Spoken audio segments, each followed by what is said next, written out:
दोस्तों, आज मैं आपको जिस वारदात के बारे में बताने जा रहा हूं वो वारदात इंदौर में हुई थी। एक सिरफिरे आशिक के प्यार को अस्वीकार करना प्रेमिका को अपनी जान पर भारी पड़ गया। नमस्कार दोस्तों, मैं उपेश कुमार आप सभी का स्वागत करता हूं हमारे और आपके अपने चैनल कुम्हरिया टीवी में क्राइम की एक दर्दनाक कहानी के साथ। दोस्तों, सबसे पहले आपके प्यार और सपोर्ट के लिए शुक्रिया कि आप मेरे वीडियो को पसंद करते हैं। दोस्तों, अगर आप चैनल पर नए हैं तो कृपया सब्सक्राइब करके घंटी के बटन को क्लिक कर लीजिए ताकि मेरी हर वीडियो का नोटिफिकेशन आप तक पहुंचती रहे। तो चलिए दोस्तों, कहानी को विस्तार से जानते हैं। 17 साल की प्रिया एक होनहार छात्रा थी। इन दिनों वह आईआईटी की तैयारी कर रही थी। उसने अमित के बारे में मां से कुछ भी नहीं छिपाया था। वह उसका फेसबुक फ्रेंड जरूर था, लेकिन वह फ्रॉड था। उसने प्रियांशी के नाम से अपना फेसबुक अकाउंट बनाकर उसे फ्रेंड रिक्वेस्ट भेजी थी। उसने अमित को प्रियांशी नाम की लड़की समझकर उसकी फ्रेंड रिक्वेस्ट एक्सेप्ट कर ली थी। प्रिया अमित को लड़की समझकर उससे कुछ महीनों तक चैटिंग भी करती रही। उसी बीच उसने खुद का और मां का मोबाइल नंबर भी उसे दे दिया था। लेकिन जब उसे प्रियांशी यानी अमित की हकीकत पता चली तो उसने उसे ब्लॉक कर दिया।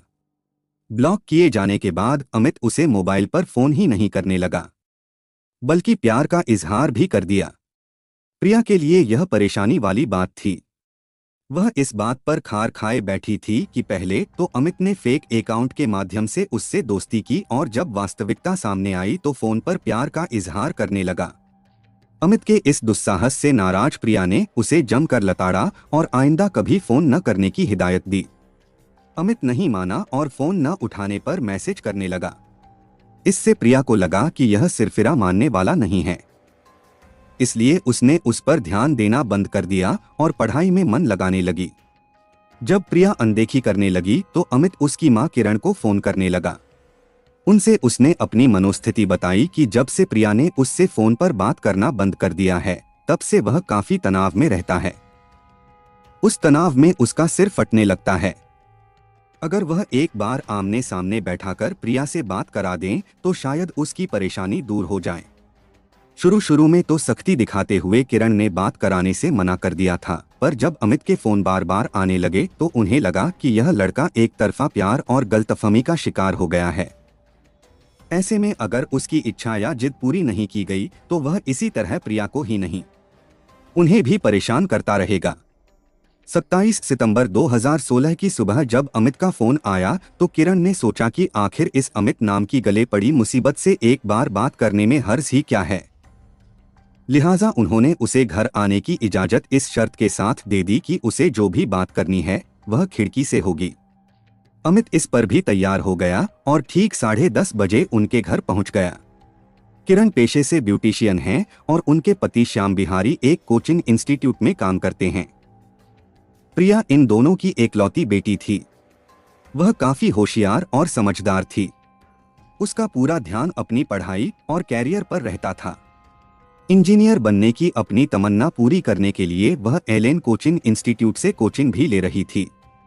गीतानगर इंदौर का रिहायशी इलाका है। इसके कृष्णानगर अपार्टमेंट के 3rd फ्लोर पर 3 सदस्यों वाला यह रावत परिवार सुकून से रह रहा था। हंसमुख और सुंदर प्रिया का ज्यादातर समय पढ़ाई में बीतता था। दिन में कुछ वक्त वह सोशल मीडिया, उसमें भी फेसबुक पर बिता लेती थी। फेसबुक इस्तेमाल करते समय क्या क्या सावधानियां रखी जानी चाहिए उन्हें वह जानती थी, इसलिए अनजान लोगों और लड़कों से वह दोस्ती नहीं करती थी। पर वह अमित को प्रियांशी समझने की भूल कर बैठी, जिसे समय रहते उसने अपने हिसाब से सुधार भी लिया था। लेकिन अमित से चैटिंग के दौरान प्रिया ने कुछ अंतरंग बातें कर ली थीं, जो स्वाभाविक भी थीं, क्योंकि वह तो उसे प्रियांशी नाम की लड़की और सहेली समझ रही थी। 10:30 बजे कालबेल बजी तो किरण को समझते देर नहीं लगी कि अमित आ गया है। उन्होंने दरवाजा खोला और उसे देखकर रूखी आवाज में कहा, जो भी बात करनी है बाहर से और जल्दी करो। पेशे से सॉफ्टवेयर इंजीनियर 24 साल के अमित को इतना तो पता था कि जिस विनम्रता से वह अपनी प्रेमिका के घर के दरवाजे तक आ पहुंचा है, उसी का सहारा लेकर वह अंदर भी जा सकता है, और ऐसा हुआ भी। उसने गिड़गिड़ाते हुए गुजारिश की कि ज्यादा नहीं, वह सिर्फ 5 मिनट समय लेगा, इसलिए उसे अंदर आकर इत्मीनान से बात कर लेने दें तो ज्यादा अच्छा रहेगा। किरण चूंकि अपने घर में थीं, इसलिए उन्हें किसी तरह का खतरा अमित से महसूस नहीं हुआ, क्योंकि वह देखने में ठीक ठाक यानी शरीफ लग रहा था। उनका सोचना था कि एक बार यह प्रिया से बात कर लेगा तो इसकी गलतफहमी या जिज्ञासा जो भी है खत्म हो जाएगी। इसके बाद हमेशा के लिए उसका इस बला से पिंड छूट जाएगा। यही सोचकर उन्होंने अमित को अंदर आने दिया। तब उन्हें कतई इस बात का एहसास नहीं था कि इस मासूम से चेहरे के पीछे हैवानियत और वहशीपन भी छिपा है। वह उनका घर उजाड़ने की मंशा से आया है। उसकी मंशा कुछ और है। अंदर आकर खुद को बेचैन दिखाते हुए अमित ने बाथरूम जाने की बात कही, तो भी किरण को उसके खतरनाक मंसूबे का पता नहीं चला कि उन्होंने महज शिष्टाचार निभाते हुए कितनी बड़ी आफत मोल ले ली।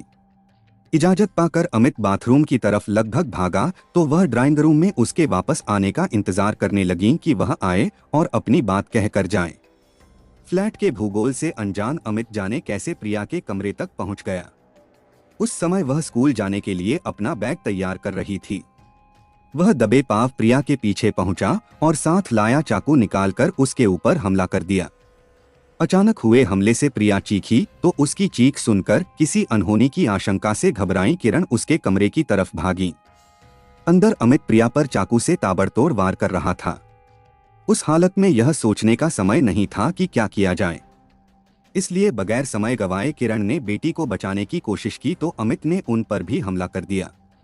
मां के आने पर मौका मिला तो प्रिया खुद को बचाने के लिए बाथरूम में घुस गई और अंदर से दरवाजा बंद कर लिया। किरण और प्रिया की चीखें सुनकर अपार्टमेंट के लोग उनके फ्लैट की तरफ भागे तो उन्होंने देखा कि एक लड़का हाथ में चाकू लिए भाग रहा है। अमित अभी सेकंड फ्लोर तक ही आ पाया था कि उसे नीचे से भी लोग आते दिखे। उसे लगा कि लोगों ने उसे देख लिया है। अगर वह भीड़ के हत्थे चढ़ गया तो खासी धुनाई होगी। उसने बच निकलने के लिए दूसरी मंजिल से छलांग लगा दी। पड़ोसी जब किरण के फ्लैट पर पहुंचे तो जल्द ही वहां की स्थिति उनकी समझ में आ गई। किरण के इशारे पर वे बाथरूम की तरफ भागे और दरवाजा तोड़ा तो प्रिया बेहोश होकर पड़ी थी। उसके शरीर का काफी खून बह गया था। लोग उसे कार में डालकर अस्पताल के लिए भागे। इसी बीच किसी ने फोन से इस घटना की खबर पुलिस को कर दी थी। इंदौर के सुयश अस्पताल में प्रिया का इलाज शुरू हुआ, लेकिन इलाज के दौरान ही उसने दम तोड़ दिया। अमित ने उसकी पीठ, पेट, आंख, कान, गले और सीने पर लगभग दर्जन भर वार किए थे। श्याम बिहारी को जब एकलौती बेटी की हत्या की सूचना मिली तो वह बेहोश हो गए। अमित दूसरी मंजिल से कूदा तो फिर उठ नहीं सका। उसके हाथ पैर में फ्रैक्चर हो गया। उसे गिरफ्तार करके MY अस्पताल में इलाज के लिए भर्ती कराया गया। वह पूरे होश में था। उसके चेहरे पर डर या पछतावा जैसी कोई चीज नहीं थी। उसे देखकर लगता था कि वह यही करना चाहता था। प्रिया की हत्या ही उसका मकसद था। गुजरखेड़ा गांव के रहने वाले अमित की फ्रेंड सर्किल कोई बहुत बड़ी नहीं थी, लेकिन सोशल मीडिया की उसकी दुनिया काफी बड़ी थी। वह दिन रात स्मार्टफोन से चिपके हुए चैटिंग करता रहता था। लड़कियों से दोस्ती करने की चाहत से उसने प्रियांशी के नाम से अकाउंट बनाकर तमाम लड़कियों से दोस्ती कर ली थी। प्रिया से दोस्ती की जगह प्यार हो गया तो उसने उससे दिल की बात कह डाली, लेकिन प्रिया ने उस धोखेबाज को झिड़क दिया तो एक तरफा प्यार की गिरफ्त में आए इस सिरफिरे ने उसे दुनिया से ही विदा कर दिया। पूछताछ में अपने बचाव के मकसद से अमित गोलमोल जवाब देता रहा। वह अपने पिता सुनील यादव से झूठ बोलकर निकला था कि इंटरव्यू देने जा रहा है। वह पुलिस से यह कहकर उसे भ्रमित करने की कोशिश कर रहा था कि जब वह प्रिया के कमरे में पहुंचा तो वह उस पर ज्यादती का आरोप लगाने लगी, जबकि फोरेंसिक रिपोर्ट से यह साफ हो गया है कि प्रिया ने खुद पर कोई वार नहीं किया था। अमित का कहना था कि प्रिया ने उसका चाकू छीनकर खुद पर वार किए थे, और एक दूसरा बयान उसने यह भी दिया था कि उसे आशंका थी कि प्रिया के घर जाने पर उसके साथ कोई भी अनहोनी हो सकती है, इसलिए उसने ही खुद पुलिस को 100 नंबर पर फोन करके बुलाया था। किरण पर हमले की बात से मुकरते हुए उसने कहा कि भागते हुए जब वह बीच में आ गई तो हाथ में पकड़े चाकू से उन्हें जख्म हो गया, जबकि हकीकत यह थी कि अमित प्रिया से एक तरफा प्यार करने लगा था और उसके मना करने पर जल भुन गया था। दोस्तों, फेसबुक की दोस्ती पर ऐसे अपराध अब आम हो चले हैं जिनका शिकार प्रिया जैसी लड़कियां हो रही हैं। ऐसे में उन्हें और संभल कर रहने की जरूरत है। प्रिया उसका पहला प्यार था और उसके ठुकरा देने से वह उससे नफरत करने लगा था, जिसकी वजह से उसने एक हंसता खेलता घर उजाड़ दिया। दोस्तों, आज की कहानी के बारे में आपकी क्या राय है, कमेंट बॉक्स में लिखें। कहानी को पूरा सुनने के लिए आपका बहुत बहुत धन्यवाद।